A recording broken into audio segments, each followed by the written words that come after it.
नमस्कार शेतकरी मित्रांनो, मी अनुप फाळके. अनुभव शेतकरी मित्रांचा या युट्यूब चॅनलवर आपलं स्वागत आहे.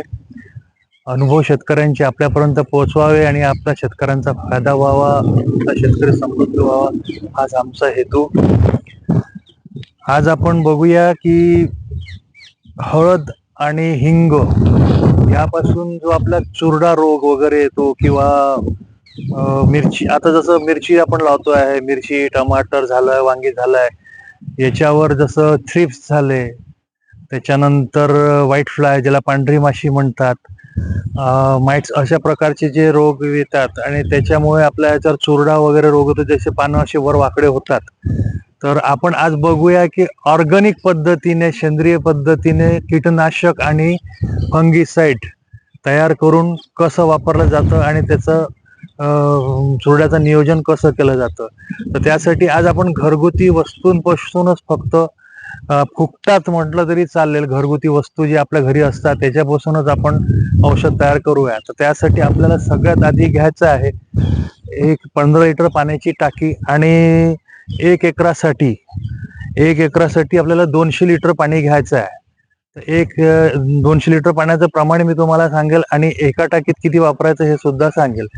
पण याच्यासाठी तुम्हाला 200 लिटर पाण्याचं सांगून राहिलो आहे की यातलं एक वस्तू जशी आहे हिंग, ही लवकर विरघळत नाही. तर हिंग आपल्याला अगोदरल्या दिवशी रात्री भिजू घालायचं आहे, किंवा ते शक्य नसेल तर कमीत कमी 1.5 ते 2 तास आधी तरी आपल्याला हिंग भिजू घालावं लागेल. तर त्यासाठी आपल्याला काय करायचं आहे, कुठलेही औषध तयार करताना सगळ्यात आधी हे आम्ही एक 15 लिटरची पाण्याची टाकी घेतली, याच्यावर एक कापड टाकून घेतलाय, जेणेकरून आपलं जितके औषध आहे गाळून गेलं पाहिजे आणि आपला पंप चोकअप झाला नाही पाहिजे. आणि महत्वाची सावधानी म्हणजे एक एवढं लक्षात ठेवायचं, याचं ड्रिंचिंग करायचं नाही आहे किंवा ड्रीपद्वारे जायचं नाही आहे. फक्त आपल्याला फवारणीच करायची आहे 15 लिटर पाण्यात.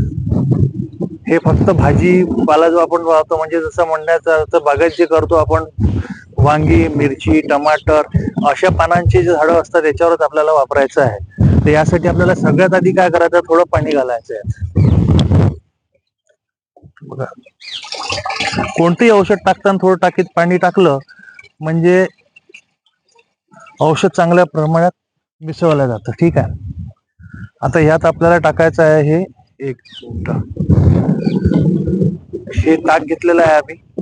तर आता ताक कोणतं घ्यायचं आहे, तर ताक आपल्याला कमीत कमी 8 ते 15 दिवस आधी घेऊन ठेवायचं आहे.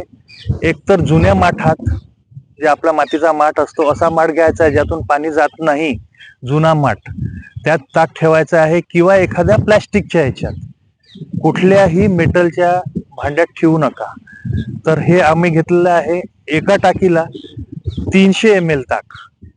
तर हे बघा आपण गाळून घेतोय. ठीक आहे. आणि याच्यात महत्वाचा मुद्दा म्हणजे, जसं आपण कॉपर वगैरे टाकतो, कॉपरचा रॉड टाकतात कोणी, किंवा कॉपरची वायर वगैरे टाकतात, याच्यात कॉपरचा तत्व यायचे, पण ह्या फवारणीत आपल्याला कॉपर वापरायचं नाही.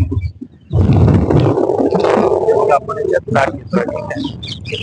हे छान या कपड्याद्वारे गाळून घेतलं म्हणजे आपला पंप चोकअप होण्याची आपल्याला भीती नसते बिलकुल. हे बघा, कपडाच तर चोकअप झालेला.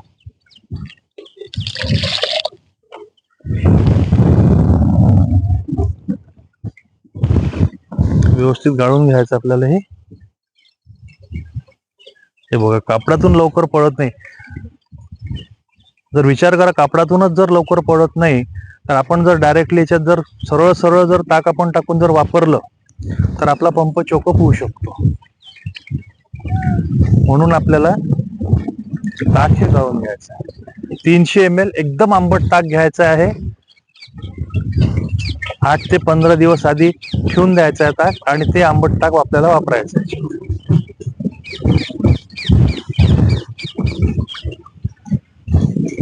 आपलं ताक पूर्णपणे याच्यात गेलेलं आहे. आता यानंतर आपल्याला वापरायची आहे याच्यात हळद. तर हळद आपल्याला आता ताकाचं प्रमाण सांगतो. 200 लिटर पाण्यात आपल्याला 6 लिटर ताक घ्यायचं आहे, आणि 15 लिटर पाण्यात आपल्याला 300 ml ताक घ्यायचं आहे. आता यानंतर आपल्याला घ्यायची आहे हळद. ठीक आहे. तर 200 लिटर पाण्यामध्ये आपल्याला 100 ग्राम हळद घ्यायची आहे, आणि 15 लिटर पाण्याला आपल्याला फक्त 7 ग्राम हळद घ्यायची आहे.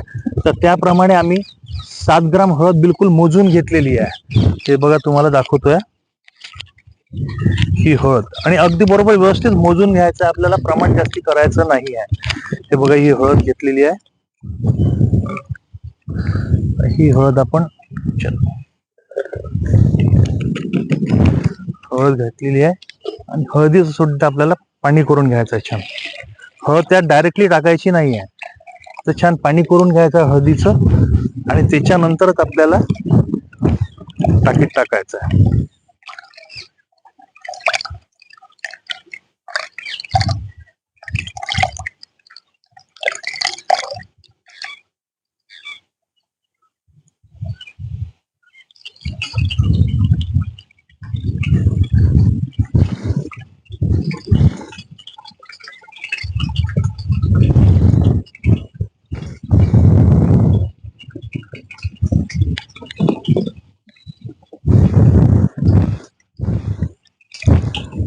थोडं पाणी घालू आपण याच्यानंतर आणि छान गाळून घेऊया कपडा.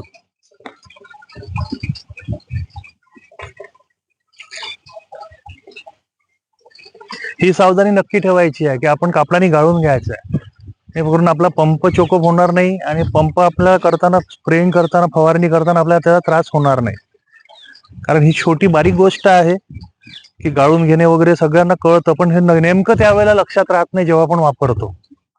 म्हणून मी परत परत सांगतोय. आता यानंतर आपल्याला काय घ्यायचं आहे, यानंतर महत्वाचं म्हणजे आपल्याला घ्यायचं आहे हिंग. ठीक आहे, तर आता हिंग आता 200 लिटर पाण्यात आपल्याला घ्यायचं फक्त 20 ग्राम. 200 लिटर पाण्यात 20 ग्राम हिंग घ्यायचा. तर हिंगाचं पाणी वेगळं करून घ्यायचं 1000 लिटर पाण्यात असं, आणि मग ते त्याच्यात 200 लिटर पाण्यात घालायचं. ठीक आहे, तर अगोदरल्या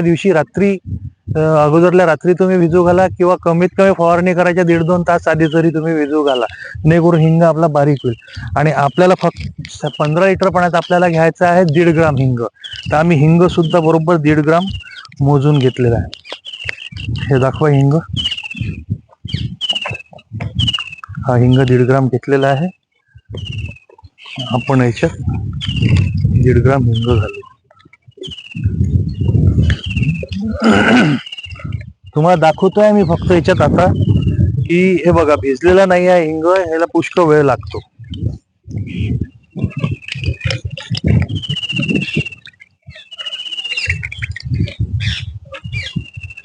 ठीक आहे, हे बघा वेळेवर जर घातलं तर हे दाखवा. हे बघा हे असे गडे राहतात हिंगाचे, त्याच्यामुळे लवकर विरघळल्या जात नाही हिंग. तर म्हणून आपल्याला हा हिंग आधी भिजू घालायचा आहे. तर आम्ही दुसऱ्या डब्यात एक हिंग घातलेला आहे भिजू, तो आपण याच्यात वापरू आहे. ठीक आहे, हा आधी भिजू घातलेला एक हिंग आहे दुसऱ्या डब्यात, हा याच्यात आपण घालूया याच्यात. आणि याच्यानंतर पाणी घालायचं, आपल्याला पूर्ण टाकी भरून घ्यायची. आता हिंग कोणता वापरायचा आहे, गड्याचा हिंग येतो.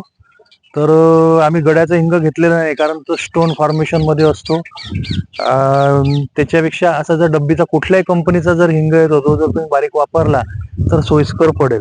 तो गड्याचा हिंग वगैरे जर ड्रिंचिंगचं वगैरे काम असलं तेव्हा वापरला तर चालेल आपल्याला. ठीक आहे, आता दुसरी म्हणजे महत्वाची काळजी याची काय घ्यायची आहे आपल्याला. ठीक आहे, सगळ्यात आधी जेव्हाही आपल्याला याची फवारणी करायची आहे तर झाडांचं चांगलं ओलीत करायचं, झाडांना आधी पाणी द्यायचं, झाडाच्या खालचा भाग ओला असला पाहिजेच. ठीक आहे, त्याच्यानंतरच ही फवारणी करायची आहे, चांगला रिझल्ट जर आपल्याला घ्यायचा असेल तर.